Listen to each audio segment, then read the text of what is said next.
नमस्कार, यो एभी न्यूज खबरको संकेत हो। तपाई अहिले एभी न्यूज @2 मा हुनुहुन्छ। म प्रभा थापा। प्रारम्भमा मूल खबर। प्रदेश 2 का राज्य मन्त्री शर्माद्वारा कोरोना खोपको दुरुपयोग, प्राथमिकतालाई व्यवस्था गर्दै आसेपासे र व्यापारीलाई दिए खोप।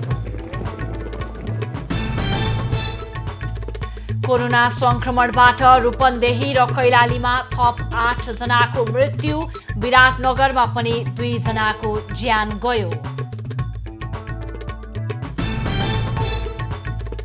माओवादी केन्द्रले लियो सरकारलाई दिएको समर्थन औपचारिक रूपमा फिर्ता, समर्थन फिर्तासँगै ओली सरकार अल्पमतमा। 2 महिनाभित्र 70% अमेरिकीलाई कोरोना विरुद्धको खोप दिने बाइडेन प्रशासनको योजना, बालबालिका तथा किशोर किशोरीलाई पनि लगाइने।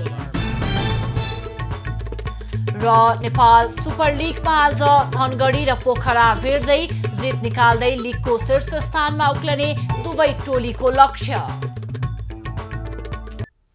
अब खबरको सिलसिला प्रारम्भ गरौं संक्रमितको मृत्यु सम्बन्धी प्रसंगबाट। कोरोना भाइरस संक्रमणबाट रूपन्देही, कैलाली र विराटनगरमा थप 10 जनाको मृत्यु भएको छ। पछिल्लो 8 घण्टामा रूपन्देहीका 4 जना संक्रमितको मृत्यु भएको छ। मृत्यु हुनेमा 3 जना महिला र 1 पुरुष रहेका छन्। कोरोना विशेष अस्पतालमा बेड नपाएपछि उनीहरू फिभर क्लिनिकमै भर्ना भएका थिए।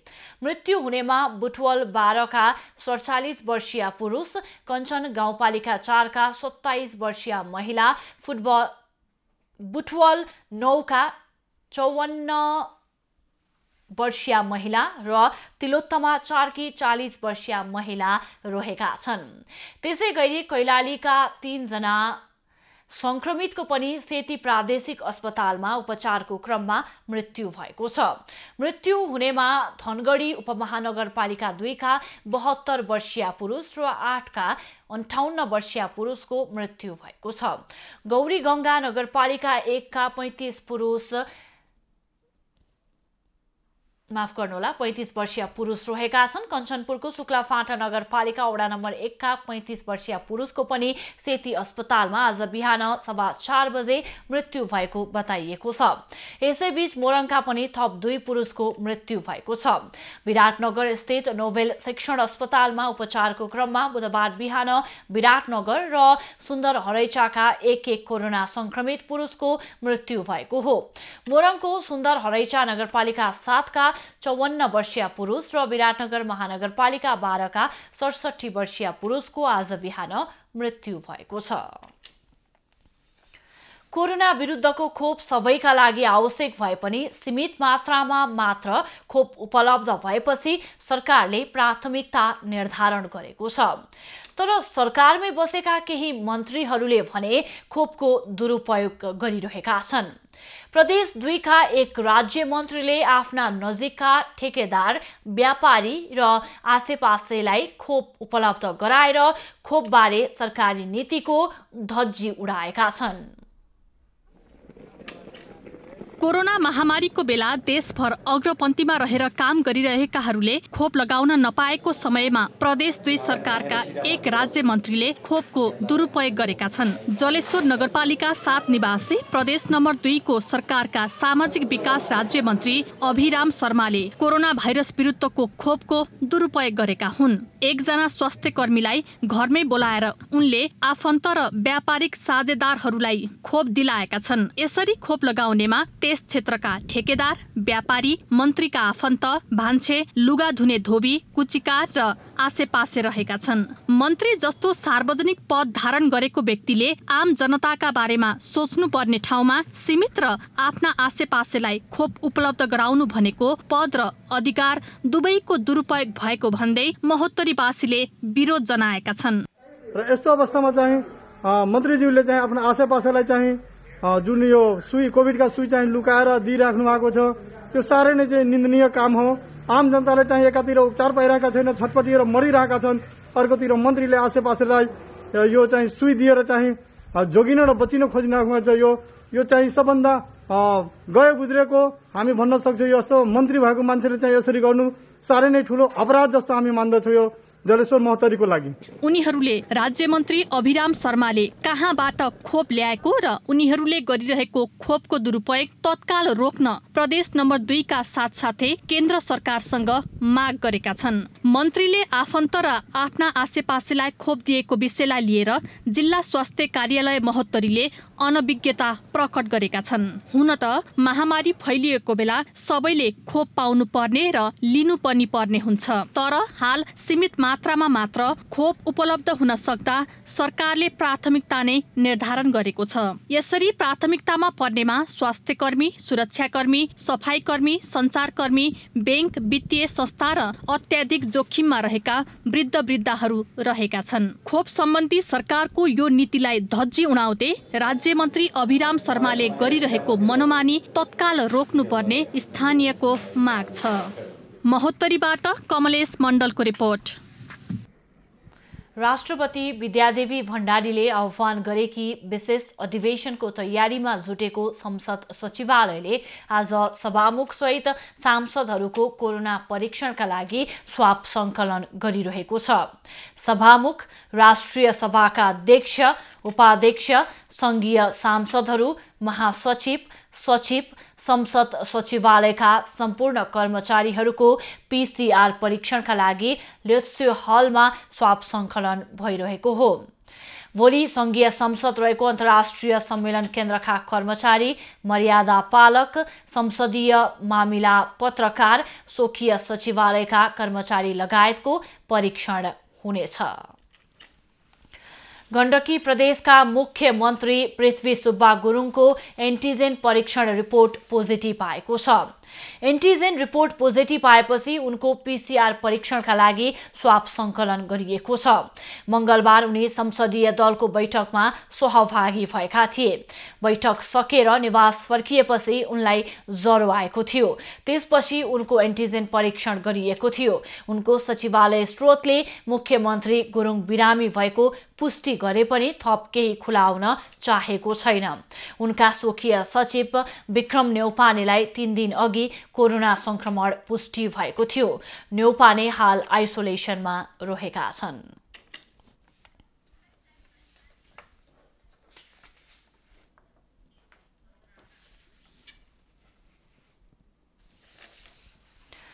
भारतमा कोरोना संक्रमण तीव्र रूपमा बढेपछि बाँकेको जमुनाहा नाकामा स्वदेश फर्कने नेपालीहरूको लड्को लागेको छ र दिन प्रतिदिन कोरोना संक्रमितको संख्या पनि बढिरहेको छ। मृत्यु दर बढिरहेको छ। थप सजगता अपनाउनु पर्ने देखिएको छ र बाँकेको पछिल्लो अवस्था के छ यो विषयमा जानकारी दिन हाम्रो प्रत्यक्ष सम्पर्कमा हुनुहुन्छ हाम्रा वरिष्ठ संवाददाता दुर्गा रोकाय।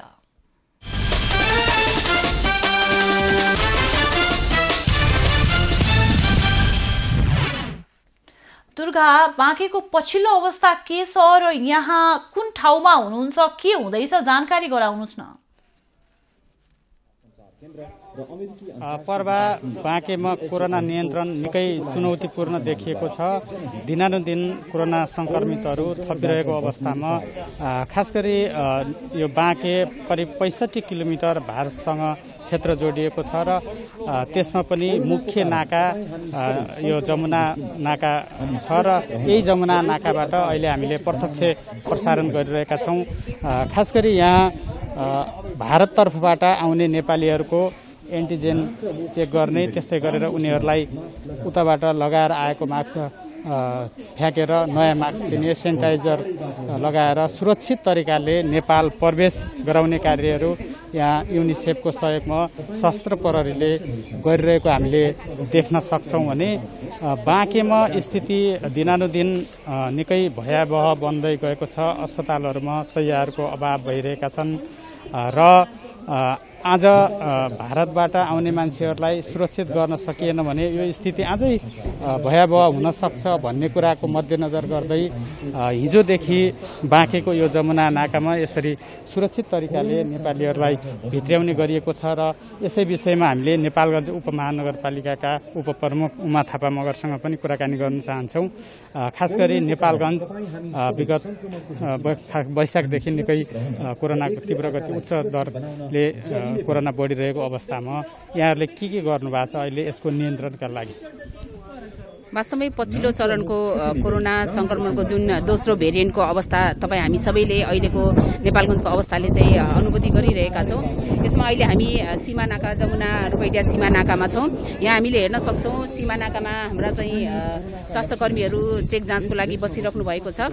उहाँहरूले सीमानाका भारतबाट आउने प्रत्येकको के अरे स्क्रिनिङ गर्नुहुन्छ, हेल्थ स्क्रिनिङ गर्दा स्वास्थ्यमा केही समस्या देखियो भने उहाँहरूको एन्टिजेनबाट कोरोना चेक हुन्छ र कोरोना चेक गर्दा यदि उहाँहरू पोजिटिभ देखिनु भयो भने एम्बुलेन्स यहाँ हाम्रो स्ट्यान्ड बाई हुन्छ। त्यो एम्बुलेन्सबाट उपमहानगरपालिकाले बनाएको आइसोलेसन सेन्टरमा उहाँलाई हामी 14 दिन राख्छौँ। यो काम हाम्रो भइरहेको छ र हिजोदेखि युनिसेफको सहयोगमा यहाँका सशस्त्र प्रहरी बललाई चाहिँ परिचालन गरेर त्यहाँबाट आउनेहरू जति पनि भारतबाट आउनेहरू हुनुहुन्छ उहाँहरूले प्रयोग गर्नुभएको मास्कलाई हामी त्यही गेटमा फाल्छौँ। हातले सेनिटाइज लगाएर हात सफा गर्छौँ र नयाँ मास्क लगाएर त्यसपछि सुरक्षित तवरले कसरी चाहिँ आफ्नो आफ्नो जिल्लामा जाने भनेर उहाँहरूलाई काउन्सिलिङ पनि गर्छौँ। यो काम चाहिँ हामीले जमुना बोर्डरमा चाहिँ बसेर गरिरहेका छौँ। यो बाहेक पनि हामीले सञ्चालन गरेका होम आइसोलेसन सेन्टरहरू हाम्रो अन्तर्गत रहेको उपमहानगरपालिकाभित्रको 23वटै वार्डमा 23 जना फोकल पर्सन र हाम्रो वडाका जनप्रतिनिधिहरूको तर्फबाट उहाँहरूलाई अनुगमन गर्ने, त्यसपछि निरीक्षण गर्ने, आवश्यक परेको खण्डमा स्वास्थ्यका चाहिँ उहाँहरूलाई सुझावहरू दिने, उहाँहरूको रिपोर्टिङ गर्ने कामहरू भइरहेको छ भने हामीले सञ्चालन गरेको 120 बेडको आइसोलेसन सेन्टर छ। त्यहाँ चाहिँ यहाँबाट पोजिटिभ देखेकाहरूलाई पनि राख्ने काम हुन्छ भने होम आइसोलेसनमा मापदण्ड नपुगेकाहरूलाई हामीले त्यो होम आइसोलेसनमा राख्ने गरेका छौँ। यहाँलाई धन्यवाद। फेरि पनि हामी जोडिनेछौँ। पर्वा पक्कै पनि बाँकेमा दिनानुदिन कोरोना संक्रमितहरूको संख्या बढ्दै गर्दा यसको नियन्त्रणका लागि विभिन्न खालका प्रयासहरू भएका छन् र विभिन्न निकायबाट यो खालका प्रयासहरू भएका छन्। सञ्चारकर्मीहरू पनि यति बेला कोरोना संक्रमितबाट अछुतो रहेका छैनन्। प्रदेश खास गरी लुम्बिनी प्रदेशमा सञ्चारकर्मीहरूको अवस्था के छ? हामीसँग यति बेला लुम्बिनी प्रदेश नेपाल पत्रकार महासङ्घका सचिव पनि हुनुहुन्छ जयसिंह केसी। जयसिंहजी, खास गरी अहिले यो कोरोनाको महामारीमा थुप्रै पत्रकारहरू पनि कोरोना संक्रमित भएको भनेर भनिएको छ। लुम्बिनी प्रदेशको अवस्था के छ र पत्रकार महासङ्घले के गरिरहेको छ? धन्यवाद। लुम्बिनी प्रदेशको अहिले सबभन्दा मेन भनेको अहिले संक्रमित 27 जना छन् सक्रिय पत्रकारहरू। त्यसमा 2 जनाको अहिले मृत्यु भएको छ हाम्रो लुम्बिनी प्रदेशमा। अहिले लुम्बिनी प्रदेशको नेपाल पत्रकार महासङ्घले अहिले आज हामीले नेपाल रेड क्रस र युनिसेफको सहयोगमा प्रत्येक जिल्लामा हामीले मास्कहरू वितरण गर्ने कार्यक्रम छ र अहिले हामी पत्रकारहरू फ्रन्ट लाइनमा काम गरेको अवस्थामा एकदम अहिलेको स्थिति हेर्दाखेरि पत्रकारहरू एकदम गम्भीर एकदम मूड अवस्थामा छन्। किन पत्रकारहरूको अहिले सुरक्षाको ग्यारेन्टी पनि गर्न गाह्रो भइरहेछ। सरकारहरूले ध्यान दिइरहेको अवस्था छैन। यस्तो बेलामा पनि पत्रकारहरूको लागि के न के योजना ल्याउनुपर्छ। प्रदेश सरकार र केन्द्र सरकारले पत्रकारहरूको अहिलेको सुरक्षा सम्बन्धी, स्वास्थ्य सम्बन्धी के बिमादेखि लिएर अहिलेको पारिश्रमिकदेखि लिएर यस्तो नयाँ नयाँ के योजनाहरू सरकारले ल्याउनुपर्छ भन्ने हाम्रो नेपाल पत्रकार महासङ्घको लुम्बिनी प्रदेशको जोरदार माग छ र अब पर्सि हाम्रो लुम्बिनी प्रदेशको नेपाल पत्रकार महासङ्घको बैठक बसेर लुम्बिनी प्रदेशलाई पनि हामी ध्यान आकर्षण गराउँदैछौँ हामीले। ल, धन्यवाद छ यहाँलाई। हामी यति बेला जमुना नाकाको दृश्य देखाइरहँदा यतातर्फ एन्टिजेन परीक्षण भइरहेको छ भने यो पहिलेदेखि नै नेपालगञ्ज उपमहानगरपालिकाले हेल्थ डेस्क राखेर गर्दै आइरहेको थियो र हिजोदेखि भारततर्फबाट आउने मानिसहरूलाई सुरक्षित रूपमा नेपाल प्रवेश गराउने कार्यको पनि थालनी गरिएको छ र यो निकै सराहनीय पनि छ। यसले केही न केही सुरक्षा हुन्छ भन्ने हामीलाई लागिरहेको अवस्थामा बाँकेमा अहिलेसम्म हेर्दा 3945 जना सक्रिय संक्रमित छन् भने 3563 जना होम आइसोलेसनमा रहेका छन्। बाँके जिल्लाका मात्र 145 जनाको हालसम्म मृत्यु भइसकेको छ। त्यस्तै गरेर 529 जना अहिले पनि विभिन्न अस्पतालहरूमा उपचार गराइरहेको अवस्था छ। यसरी दिन प्रतिदिन ठुलो सङ्ख्यामा खास गरी 400-500 को सङ्ख्यामा दिनानुदिन कोरोना संक्रमितहरू थपिरहेको अवस्था छ भने बेडहरूको सङ्ख्या अस्पतालहरूमा भरिभराउ छ, निकै अभाव हामीले देख्न सक्छौँ। धन्यवाद दुर्गा। र पछिल्लो अध्यावधिका लागि यहाँसँग हामी फेरि जोडिनेछौँ। उहाँ हुनुहुन्थ्यो हाम्रा वरिष्ठ संवाददाता दुर्गा रोकाया र हामीलाई बाँकेको पछिल्लो अवस्था, त्यसै गरी जमुना नाकामा स्वदेश फर्कने नेपालीहरूको लड्को लागेको छ, त्यहाँ स्वास्थ्य कर्मीहरूले चेक जाँच गरिरहेका छन् र एन्टिजेन परीक्षण पनि गरिँदैछ भनेर जानकारी दिनुहुँदै थियो। अब बाँकी खबरतर्फ लागौँ। कोरोना संक्रमण रोकथाम तथा नियन्त्रणका लागि बारामा वैशाख 23 गते बिहान 6 बजेदेखि अनिश्चितकालका लागि निषेधाज्ञा लागू हुने भएको छ। जिल्ला प्रशासन कार्यालय बाराले एक विज्ञप्ति जारी गर्दै अर्को आदेश नभएसम्मका लागि निषेधाज्ञा लगाइएको जानकारी दिएको हो। निषेधाज्ञाको अवधिमा सर्वसाधारण अत्यावश्यक बाहेकका काममा घर बाहिर निस्कन पाउने छैनन्। खाद्यान्न, साग सब्जी, माछा मासु, औषधि उपकरण बिक्री गर्ने बाहेकका पसल शनिबार बाहेक प्रत्येक दिन बिहान 6 बजेदेखि 11 बजेसम्म मात्र सञ्चालन गर्न पाइने तथा हाट बजार, मेला, जात्रा जस्ता भिडभाड हुने कार्यक्रम गर्न पाइने छैन। दैनिक उपभोग्य वस्तु बिक्रीका लागि सम्बन्धित स्थानीय तहले निर्धारण गरेको स्थानमा भौतिक दूरी कायम गरी बिक्री वितरण गर्नुपर्नेछ। सो अवधिमा खानेपानी, विद्युत, अस्पताल, जनस्वास्थ्य, खुलाक, टेलिकम, वित्तीय संस्था सहितका कार्यालय सञ्चालनमा भने रोक लगाइएको छैन। त्यस्तै उद्योग प्रतिष्ठान, बैंक तथा वित्तीय संस्था जस्ता सार्वजनिक निकायमा काम गर्ने कर्मचारीहरूलाई परिचय पत्र सहित आवत जावत गर्न दिने प्रशासनले जनाएको छ। गोर्खाको 3 स्थानीय तहमा आजदेखि निषेधाज्ञा जारी गरिएको छ। कोरोना संक्रमणको जोखिमलाई मध्यनजर गरी जिल्लाको गोर्खा र पालुङटार नगरपालिका तथा आरुघाट गाउँपालिकामा निषेधाज्ञा जारी गरिएको हो। निषेधाज्ञा जारी भएका पालिकाहरूको मुख्य बजार क्षेत्रमा ट्राफिक र जनपद प्रहरी परिचालन गरिएको छ।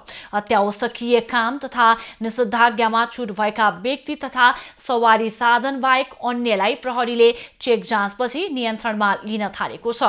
प्रहरीले अत्यावश्यकीय काम बाहेक बजार क्षेत्रमा हिँड्नेलाई घर फर्काउन थालेको छ। निषेधाज्ञामा एम्बुलेन्स, सञ्चारकर्मीका सवारी साधन, सरकारी सवारी साधन र दैनिक उपभोग्य वस्तु तथा निर्माण सामग्री बोकेका सवारीलाई भने छुट दिएको छ।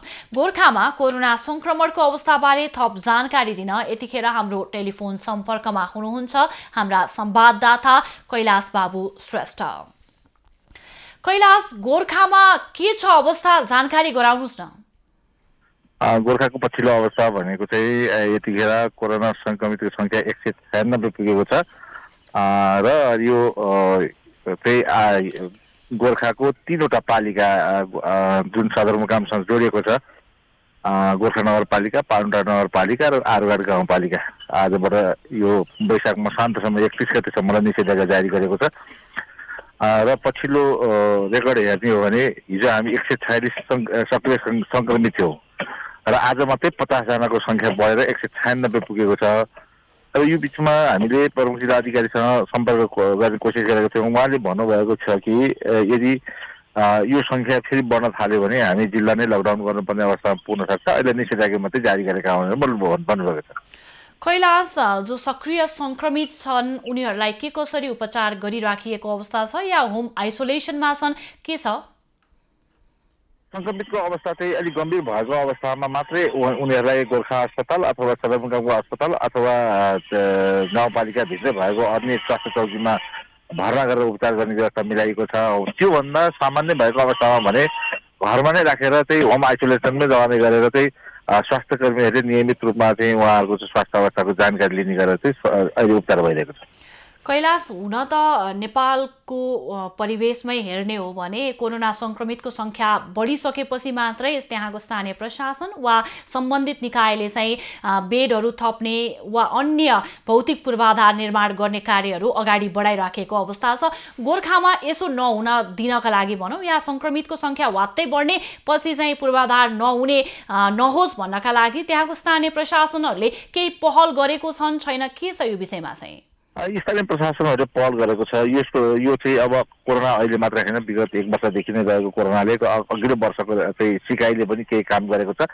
गत वर्षको सिकाइले गर्दाखेरि सबै गाउँपालिकामा चाहिँ आइसोलेसनका सेन्टरहरू र आइसियुहरू निर्माण गर्ने कामहरू गत वर्ष चाहिँ भएको थियो भने त्यो कामलाई पनि यसपालि फेरि पुनर्निरन्तरता दिएको छ।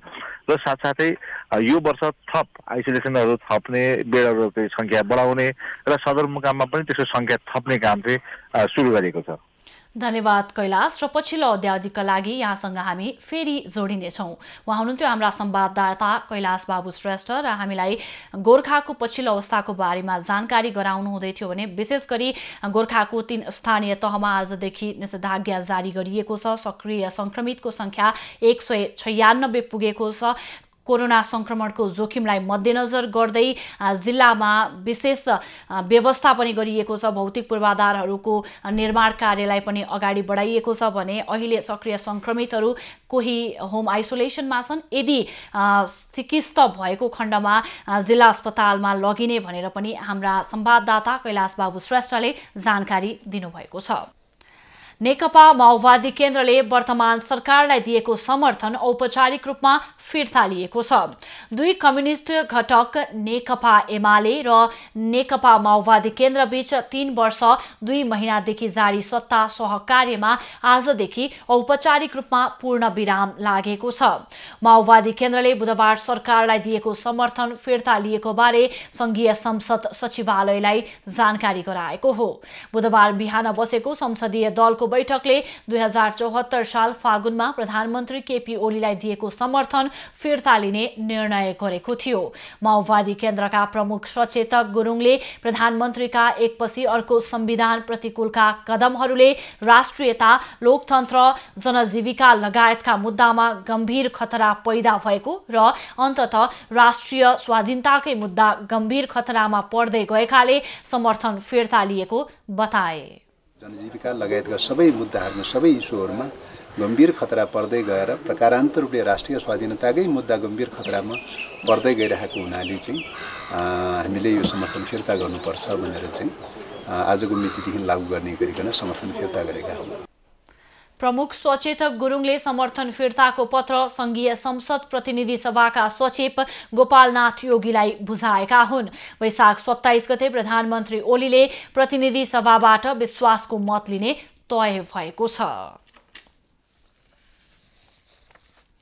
प्रधानमन्त्री केपी ओलीले आफूमाथि प्रतिनिधि सभाको विश्वास परीक्षण गर्न खोजेसँगै एमालेको आन्तरिक विवाद निर्णायक चरणमा प्रवेश गरेको छ। विश्वासको मतमाथि वैशाख 27 मा संसदमा मतदान हुँदैछ। मतदानका बेला नेपाल पक्षको भूमिकाले एमालेको विवाद मात्र पार लगाउने छैन, यसले प्रधानमन्त्री ओलीको भविष्यबारे समेत टुङ्गो लाग्नेछ। प्रधानमन्त्री केपी ओलीले संसदमा विश्वास परीक्षण गर्न खोजेसँगै एमाले विवाद निर्णायक चरणमा प्रवेश गरेको छ। वैशाख 27 को मतदान पूर्व एमालेका दुवै समूह आफ्नो रणनीति निर्माणमा जुटेका छन्। खास गरेर नेपाल समूहले लिने रणनीतिले केपी ओलीको सत्ता सयरको बाटो तय गर्नेछ। नेपाल समूहले विश्वासको मतको पक्षमा मतदान गरे एमाले विवाद समाधान उन्मुख हुनेछ। संसदमा फ्लोर क्रस गरे वा अनुपस्थिति भएमा एमालेका दुवै समूहको बाटो अलग अलग हुनेछ। तर केपी ओलीको सत्ताको बाटो भने कायम रहने देखिन्छ। नेपाल समूहले मतदान पूर्व नै राजीनामा गरेमा पनि दुवै पक्षको बाटो अलग अलग हुनेछ। तर यो सँगै ओलीको सत्ता सयर गर्ने बाटो पनि साँघुरिँदै जानेछ। नेपाल समूहको यो कदमले विपक्षीहरूलाई सरकार गठनका लागि बहुमत जुटाउन सहज बन्छ। नेपाल समूहका नेताहरू अहिले यस्तै विभिन्न विकल्प सहित छलफलमा जुटेका छन्। यता एमाले अध्यक्ष ओलीले नेपाल समूहले वैशाख 27 मा चाल्ने कदमलाई हेरेर थप कदम चाल्ने रणनीति बनाएको छ। ओलीले यसका लागि नेपाल समूहका 30 सांसदलाई स्पष्टीकरण सोधेर थप कदम अगाडि बढाउनका लागि बाटो बनाइसकेका छन्। अहिले संसदमा अङ्कगणित पुर्याउनका लागि नेपाल समूह करिब करिब निर्णायक अवस्थामा छ। प्रतिनिधि सभामा हाल 267 सांसद छन्, जसमा एमालेका 121, कांग्रेसका 61, माओवादी केन्द्रका 49, जसपाका 32 र राप्रपा, जनमोर्चा र नेमकिपाका 1 सांसद छन्। एक स्वतन्त्र सांसद छन्, अर्थात् संसदमा 271 सांसद कायम छन्। यसरी हेर्दा प्रधानमन्त्री ओलीलाई विश्वासको मत लिन 136 जना सांसद जरुरी पर्छ। यसमा प्रधानमन्त्रीलाई विश्वासको मत पाउनका लागि थप 15 सांसद चाहिन्छ। आफ्नो पार्टीका पुरै मत र जसपाको महन्त ठाकुर र राजेन्द्र महतोले सहयोग गर्दा विश्वासको मत प्राप्त हुन सक्छ। तर यदि खनाल नेपाल समूहका केही सांसदले फ्लोर क्रस गरे, अनुपस्थिति भए वा सामूहिक राजीनामा आए, ओलीले संसदमा विश्वासको मतको पक्षमा बहुमत पुर्याउन कठिन हुनेछ। विश्वासको मत नपाए प्रधानमन्त्री स्वत पदमुक्त हुन्छन्। माधव नेपाल पक्षले मतदान हुनु पूर्व नै राजीनामा दिए भने संसदको अङ्कगणित फेरबदल हुने देखिन्छ। यसमा नेपाल पक्षको कति सांसदले राजीनामा दिन्छन् भन्नेले संसदको अङ्कगणित स्पष्ट हुन्छ। त्यसैले प्रधानमन्त्री ओलीको सत्ताको बाटो पनि तय गर्नेछ। एभिन्यूज खबरका लागि सरोज पौडेल, काठमाडौँ। पछिल्लो समय कोरोना संक्रमितको संख्या तीव्र रूपमा बढ्न थालेको छ। केही दिन यता दिनहुँ 7,000 भन्दा बढी संक्रमित थपिने गरेका छन्, जसका कारण अहिले कोरोना संक्रमित बिरामीको उपचारका लागि शैय्या अभाव देखिन थालेको छ। कोरोना संक्रमितको उपचार गर्ने उपत्यकाका अधिकांश सरकारी अस्पतालका शैय्या भरिएका छन्। टेकु सर्वारोग अस्पतालमा कोभिड बिरामीका लागि भनेर 60 शैय्या सञ्चालनमा ल्याइएको छ, जसमा आइसियुमा 10, भेन्टिलेटरमा 12, गेस्ट्रो आइसोलेसनमा 33 वटामा 33 जना, स्पेशल आइसोलेसनमा 5 शैय्यामा 7 जना तथा इमर्जेन्सीको 5 शैय्यामा 19 जना बिरामी राखेर उपचार भइरहेको अस्पतालको भनाइ छ। 12 वटा भेन्टिलेटर छ, 12 वटा 12 जना बिरामी छ। हजुर। अनि माथि चाहिँ आइसियुमा 10 र 12 10 22 भयो हैन? हजुर हजुर। ग्यास्ट्रो आइसोलेसनमा 33 जनामा 33 जनै छ। हजुर। त्यसपछि स्पेशल आइसोलेसन 5 बेडमा 7 जना छ। 5 बेडमा 7 जना छ है? हजुर।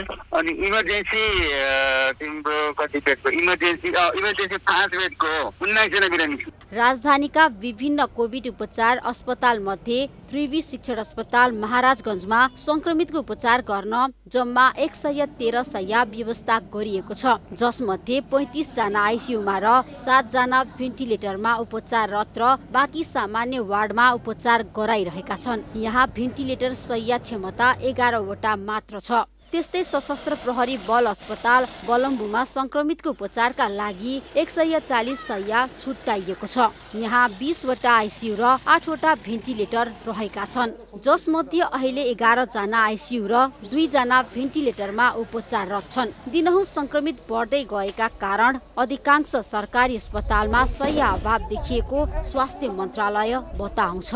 अहिले हामीले संक्रमणलाई रोक्न, संक्रमणको चक्र रोक्नलाई सकेनौं भने हामीलाई अरू व्यवस्थापनमा धेरै चुनौतीपूर्ण अवस्था आइसकेको छ। अहिलेको संक्रमण हामीले उपचार गर्नका लागि हामीसँग उपचारका प्रभावकारी उपायहरू छैनन्। हामीले त्यही भएर घरभन्दा बाहिर ननिस्कौँ, घरभन्दा बाहिर निस्किनु पर्यो भने पनि अलि विचार गरेर निस्कौँ। त्यसका वैकल्पिक उपाय छन्, घरमै बसेर गर्नुपर्ने, अरू मानिसलाई भेट्नु नभेटिकन गर्ने उपाय छन् भने ती उपायहरू पालना गरौँ। वीर अस्पतालले कोरोना संक्रमितको उपचारका लागि 96 वटा शैय्या छुट्याएको छ। यहाँ 9 जना आइसियुमा र 2 जना भेन्टिलेटरमा छन्। यसरी तथ्याङ्क केलाउँदा हाल अस्पतालमा भर्ना हुने बिरामीको संख्या निकै बढेको छ। साथै शैय्या अभावका कारण अस्पतालको आँगनमा समेत शैय्या कुरेर बसेका धेरै संक्रमित रहेको अस्पतालहरू बताउँछन्। तर कोरोना संक्रमितले शैय्या नपाएर मर्नुपर्ने अवस्था आउँदा समेत सरकारको तर्फबाट भने शैय्या अभाव कम गर्नका लागि प्रभावकारी नीति र कार्ययोजना आएको देखिँदैन। एभिन्यूज खबरका लागि त्रिगुडा भट्टराई बस्नेत, काठमाडौँ। भारतमा रोजगारी गरी फर्किएका व्यक्तिहरू यति बेला धमाधम बागलुङ सदरमुकाम हुँदै गाउँ पुगेका छन्। गाउँ फर्किएसँगै स्वास्थ्य समस्या पनि बढ्दै गएको छ। उपचारका लागि सरकारी अस्पतालमा चाप बढेसँगै निजी क्लिनिकमा पनि स्वास्थ्य जाँच गराउने संख्या बढेको छ।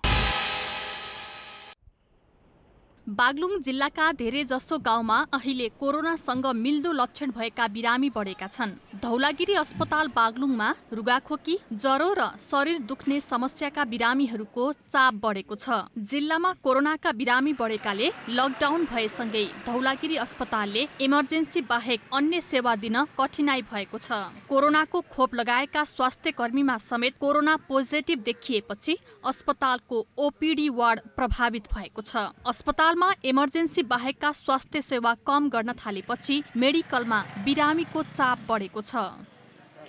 अहिले अस्पतालमा अब नर्मल बिरामीहरूको भिड भइरहँदा त्यतिपट्टिबाट पनि फैलिने जोखिम बढिरहेको हुनाले अहिलेसम्म हामीले ओपीडी सेवा दिइरहेका छौँ। अब भोलिबाट लकडाउन पनि भएको हुनाले अहिले ओपीडी सेवालाई बन्द गरेर अहिले अति आवश्यक सेवाहरू इमर्जेन्सीका गर्दा अति आवश्यक सेवाहरू चाहिँ हामीले सुचारू गरिरहेका छौँ र बढी अस्पतालमै चाहिँ नर्मल बिरामीको भिड हुँदाखेरि त्यहाँ पनि जोखिम बढ्ने देखिन्छ। बिरामीको चाप बढेसँगै उपचारको लागि निजी स्वास्थ्य संस्थामा पनि स्वास्थ्य जाँच्न भ्याइ नभ्याइ छ। मौसम परिवर्तनसँगै बिरामी बढेको हुन सक्ने मेडिकल सञ्चालकको भनाइ छ। कोभिडसित मिल्दोजुल्दो सिम्टमहरू धेरै छन् र उनीहरू खसखस गर्छ, तपाईँको ज्वरो आउँछ, तपाईँको खोकी लाग्छ, धेरै बिरामी त्यसै खाले। त्यस्तो बिरामीले के कस्तो सल्लाह छ? त्यसको लागि अब तपाईँको घरै बस्नुहोस्, तातो पानी खानुहोस्, बाफ लिनुहोस् होइन, अनि बढी चाप्यो भने हस्पिटल आउनुहोस्। कोरोना महामारीको दोस्रो लहर डरलाग्दो रूपमा फैलिएका बेला भारतबाट यहाँका सयौं स्थानीय रोजगारी छोडेर गाउँ फर्किएका छन्। भारतबाट कतिजना गाउँ फर्किए भन्ने यकिन तथ्याङ्क कुनै स्थानीय तहसित पनि छैन। भारतबाट फर्किएकाहरू सिधै गाउँ घरमा पस्दा कोरोनाको जोखिम झनै बढेको छ। केहीलाई ज्वरो आए पनि चेक जाँच गर्न पनि स्वास्थ्य संस्था नजाने हुँदा गाउँमा कोरोनाको त्रास बढेको छ। भाइरल ज्वरोलाई अब हामीले साइन सिम्टमको आधारमा पत्ता लगाउने गरेका छौँ। भाइरल र अब कोरोना उस्तै देखिने हुनाले पहिला सोधेर अनि बिरामीलाई पहिलोबार ज्वरो आएको स्वाद थाहा हुँदै हुन्न, नाकले स्वाद, जिउरोले स्वाद पाउँदै पनि नाकले गन्ध थाहा पाउँदै पाउनु भन्ने कुराले हामीले त्यसरी गरिरहेका छौँ। कोरोना संक्रमित थपिँदै जाँदा पनि द्रुत रूपमा कोभिड व्यवस्थापनको लागि स्थानीय तहहरू सक्रिय भएका छैनन्। कोरोना भाइरसको दोस्रो चरण भत्तै बढेको छ। बल्ल क्वारेन्टिन राख्ने नराख्ने विषयमा स्थानीय तह निर्णय गर्दैछन्। पहिले क्वारेन्टिनमा राखेका विद्यालय, स्वास्थ्य संस्था र सार्वजनिक भवनमा आइसोलेसन राखेको ठाउँ यति बेला कहीँ कतै भेटिँदैन। अहिले जिल्लामा 200 को हाराहारीमा कोरोना पहिचान भएका संक्रमित छन्। बागलुङबाट राजेश चन्द्र राजभण्डारीको रिपोर्ट।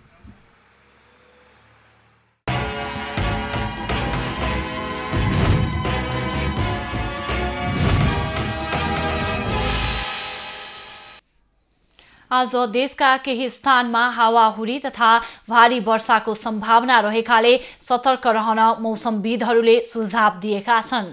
मौसम पूर्वानुमान महाशाखाकी मौसमविद मन्जु बासीका अनुसार विशेष गरी सुदूरपश्चिम सहित देशका केही स्थानमा बिहानैदेखि सामान्य वर्षा भइरहेको छ। दिउँसो पनि देशका केही स्थानमा मेघगर्जन र चट्याङ सहित हावाहुरी पनि हुने र हल्कादेखि मध्यमसम्म वर्षा हुने सम्भावना रहेको छ।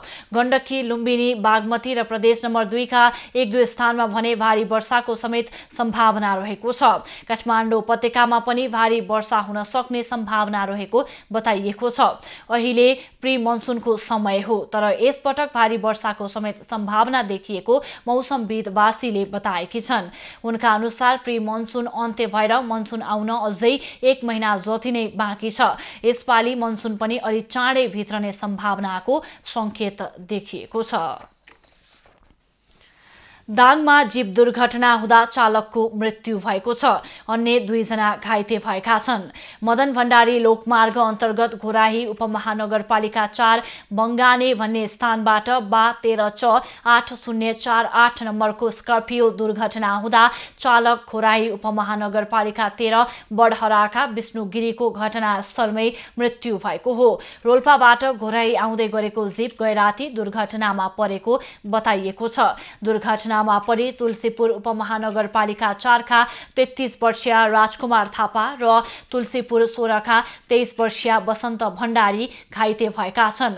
जंगलमा अड्किएको अवस्थामा घाइतेहरूको प्रहरीले आज बिहान उद्धार गरी उपचारका लागि राप्ती स्वास्थ्य विज्ञान प्रतिष्ठानमा पुर्याएको छ। घाइतेहरूको टाउको, खुट्टा र हातमा गम्भीर चोट लागेको छ। जीप सडकदेखि करिब 800 मिटर तल उर्लेखेनी भन्ने स्थानमा खसेको छ।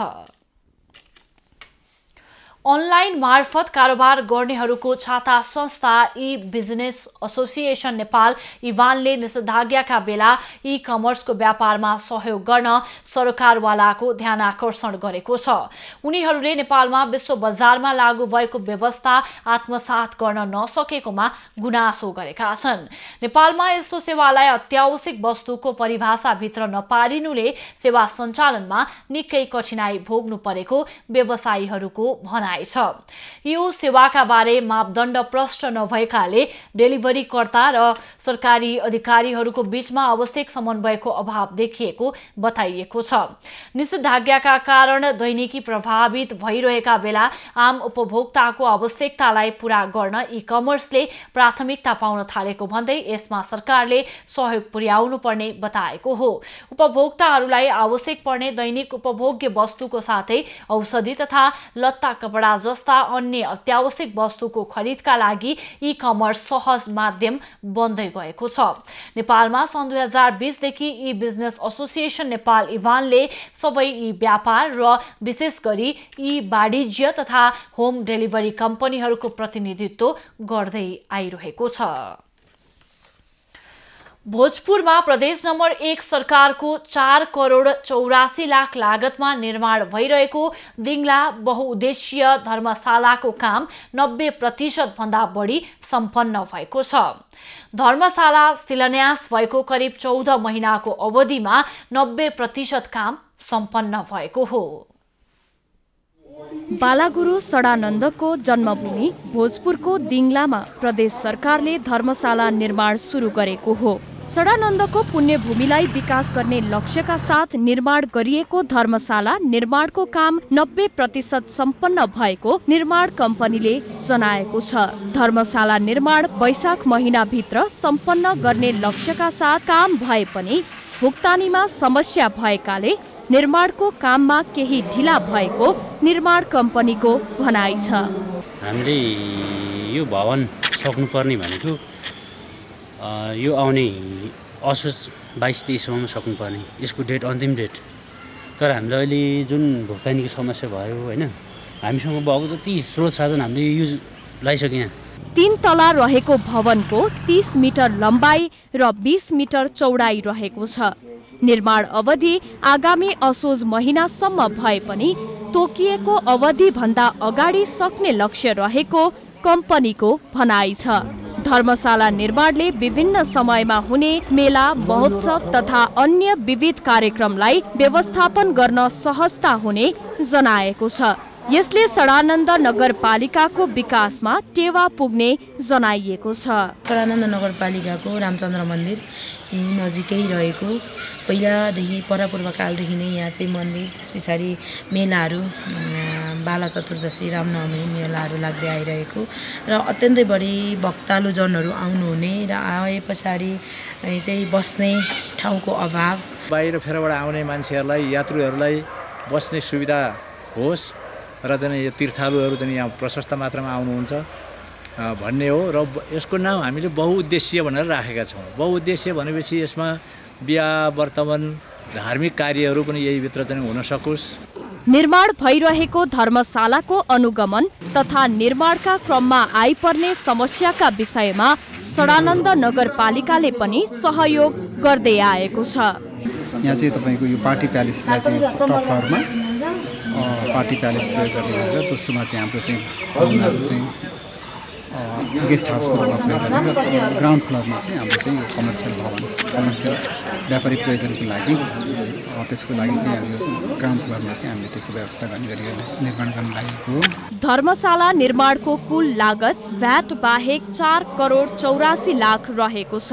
धार्मिक तथा ऐतिहासिक महत्त्व बोकेको दिङला बजारको विकासमा प्रदेश सरकारले महत्त्वको साथ विभिन्न योजनाहरू सञ्चालनमा ल्याएसँगै स्थानीय उत्साहित बनेका छन्। भोजपुरबाट युवराज बिष्टको रिपोर्ट। अब पालो एभिन्यूज एट स्पोर्ट्सको।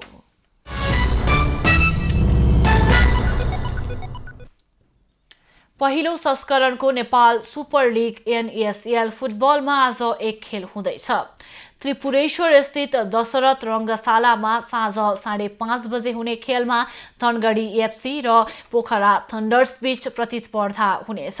आज धनगढी तेस्रो र पोखरा दोस्रो जित निकाल्ने लक्ष्यसहित मैदानमा उत्रनेछन्। पोखरालाई हराए वा खेल बराबरी भए धनगढी लिगको शीर्ष स्थानमा उक्लनेछ। 4 खेलमा 7 अङ्क जोडेको धनगढी लिगको दोस्रो स्थानमा रहेको छ। धनगढीलाई हराए पोखरा पनि लिगको शीर्ष स्थानमा उक्लनेछ। 4 खेलमा 5 अङ्क जोडेको पोखरा लिगको 5औं स्थानमा रहेको छ। अब पालो एभिन्यूज एट मौसमको।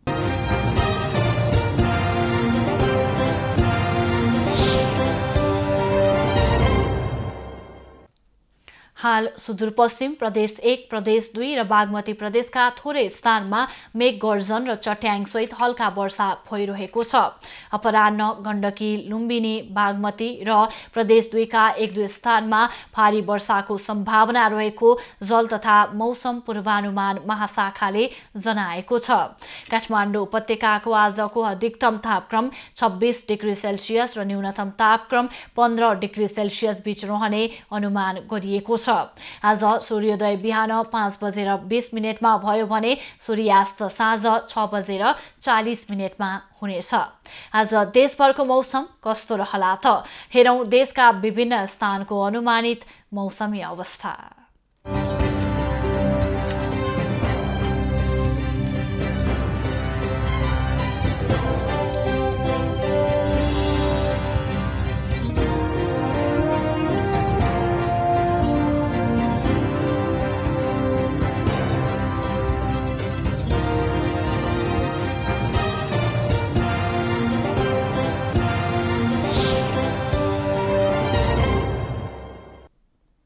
अहिलेलाई खबरको क्रम यति नै। एभिन्यूज खबरका यी सहित अन्य विस्तृत खबरका लागि www.avenews.tv लगअन गर्न सक्नुहुनेछ। युट्युब, फेसबुक र ट्विटरमा पनि हामीलाई फलो गर्न सकिनेछ। खबर भित्रको खबरका लागि हेर्दै रहनुहोला एभिन्यूज खबर। नमस्कार।